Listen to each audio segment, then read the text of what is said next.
और आइए विस्तार से खबरों का रुख करेंगे। नेपाल में हिंसा के बाद अभी भी हालात सामान्य नहीं हुए। कर्फ्यू को शुक्रवार सुबह 7 बजे तक के लिए बढ़ाया गया है और ऐसे में हिंसा में मरने वालों की संख्या बढ़कर अब 34 पर पहुंच चुकी है। इस बीच एक बड़ी खबर यह भी है, काठमांडू में सेना मुख्यालय के बाहर युवाओं में मारपीट हो गई है। जेनजी के कई गुट प्रधानमंत्री पद के लिए अपने अपने उम्मीदवारों के नाम आगे कर रहे हैं, अपनी अपनी पसंद को लेकर अब आपस में झगड़ रहे हैं। वहीं गुट अपने दावों को लेकर आपस में भिड़ रहे हैं। ये वीडियो आप देख रहे हैं काठमांडू में आर्मी हेडक्वार्टर के बाहर का वीडियो है। एक गुट के लोग दूसरे गुट के लोगों को पीट रहे हैं, युवा आपस में गुत्थम गुत्था हो रहे हैं। जेनजी आंदोलन के बाद नई अंतरिम सरकार के गठन का दावा करते हुए कई संगठन आर्मी हेडक्वार्टर के बाहर इकट्ठा हुए। युवाओं का एक गुट जिसने दावा किया सुशीला कार्की प्रधानमंत्री पद की योग्य ही नहीं है, दूसरे गुट ने कुलमन घिसिंग के नाम को आगे बढ़ा दिया और अब तक किसी भी नाम पर सहमति नहीं बन पाई है।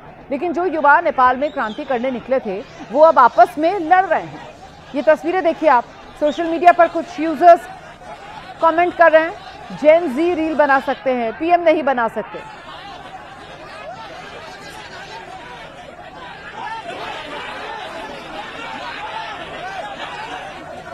तो ये तस्वीरें आपके सामने है, देखिए किस तरीके से वहां नेपाल में सेना के हेडक्वार्टर के सामने ये जेनजी के अलग अलग गुट आपस में ही भिड़ गए।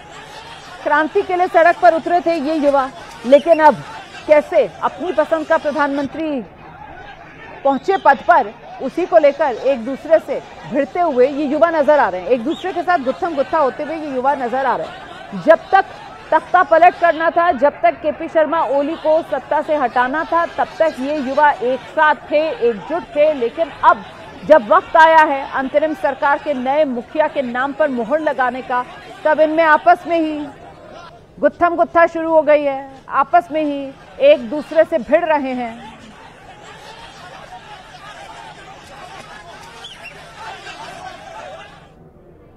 नेपाल में जेनजी का आंदोलन शांत नहीं हो रहा है और इस बीच पूर्व प्रधानमंत्री केपी शर्मा ओली के समर्थक आज सड़क पर वो उतर आए। प्रदर्शनकारी सत्ता में सेना के हस्तक्षेप को बंद करने की मांग कर रहे हैं, नारे लगा रहे हैं, विदेशी ताकतों से होशियार, हमारा संविधान हमारी शान, इस तरीके के नारे यहां नेपाल में गूंज रहे हैं।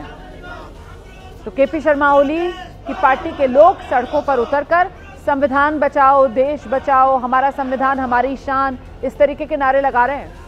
सेना पर निशाना साध रहे हैं केपी शर्मा ओली के समर्थक और कह रहे हैं कि सब कुछ सेना के इशारे पर हो रहा है। सत्ता में सेना का हस्तक्षेप है, उसी को बंद करने के लिए सड़क पर उतरे ये राजनीतिक कार्यकर्ता।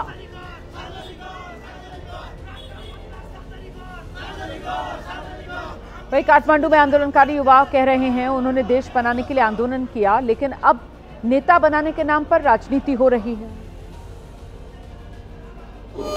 सबैजना पोलिटिक्स खेल्छ। के हो यो पोलिटिक्स भने यार? पोलिटिक्स भने देश बनाउने होइन र भने यार, के आफ्नो स्वार्थ गर्न पोलिटिक्स खेल्ने हो र? यस्तो पनि पोलिटिक्स हुन्छ? ठुक्छु यार म यस्तो पोलिटिक्स। तो सुना आपने किस तरीके की शिकायतें युवाओं के मन में हैं और युवा कहीं ना कहीं, अब कुछ युवा तो निराश हो रहे हैं और कुछ युवा सड़क पर उतरकर एक दूसरे के साथ भिड़ रहे हैं। वहीं राजनीतिक कार्यकर्ता भी सड़क पर उतर रहे हैं और वो सेना का हस्तक्षेप बंद हो सरकार में और साथ ही संविधान बचाओ, देश बचाओ, इस तरीके के नारे लगा रहे हैं। दिखाते हैं आपको एबीपी न्यूज संवाददाता वीरेंद्र केएम की एक रिपोर्ट। नेपाल की पूरी कमांड संभाल रहे ये है नेपाल के आर्मी हेडक्वार्टर।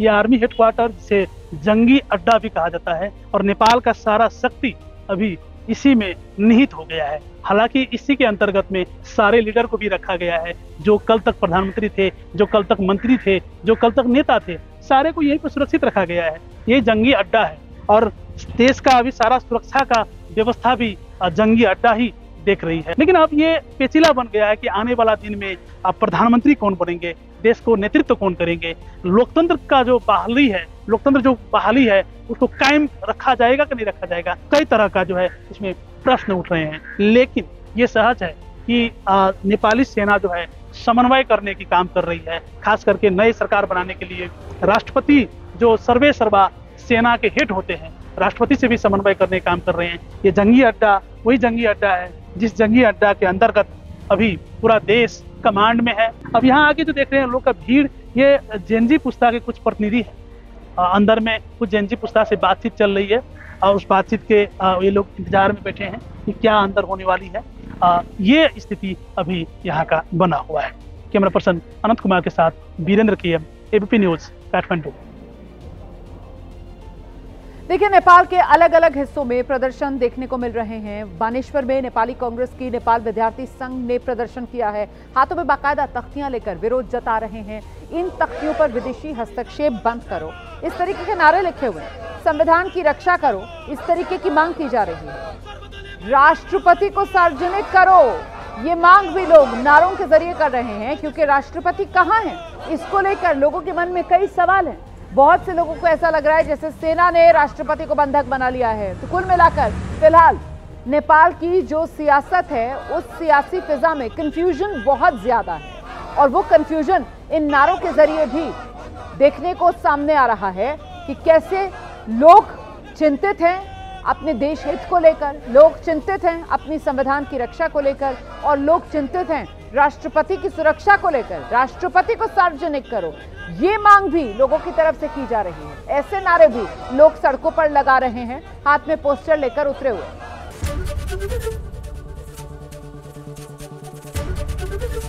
ABP गंगा, खबर आपकी, जुबान आपकी।